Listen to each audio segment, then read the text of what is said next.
So ఇంకా ఏమైనా కొంతమందికి ఫుడ్ అలర్జీ కూడా ఉంటుంది. సో కొంతమందికి తింటే కూడా పడదు. సో ఎక్కువ చేస్తాము.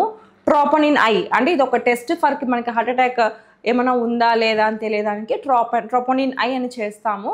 సో దీంతో పాటు ఇంకా ఏమన్నా అంటే ఇన్ కేస్ ఏమైనా అవసరం అయితే యాంజియోగ్రామ్ అవసరం పడవచ్చు. సో ఏమైనా బ్లాక్స్ ఉన్నాయా వెజల్స్లో అని. సపోజ్ బ్రెయిన్ స్ట్రోక్ వచ్చింది అనుకోండి. సో బేసిక్గా ఏ లెవెల్ ఆఫ్ డ్యామేజ్ జరిగింది బ్రెయిన్లో కూడా. సో అది ఎట్లా డిటెక్ట్ ఉంటే సిటీ బ్రెయిన్ కానీ ఎంఆర్ఐ బ్రెయిన్ కానీ చూసి డిటెక్ట్ చేయొచ్చు. సో ప్రిఫరబుల్లీ ఎంఆర్ఐ బ్రెయిన్ అయితే స్పెసిఫిక్గా బెటర్ ఉంటుంది. సో దీంట్లో మనం తెలుసుకోవాల్సింది ఏంటి అంటే స్మోకింగ్ హార్మ్ఫుల్. సో దీనివల్ల మేజర్ ఆర్గన్స్ మీద ఎఫెక్ట్ చూపిస్తుంది కాబట్టి బెటర్ క్విట్ స్మోకింగ్.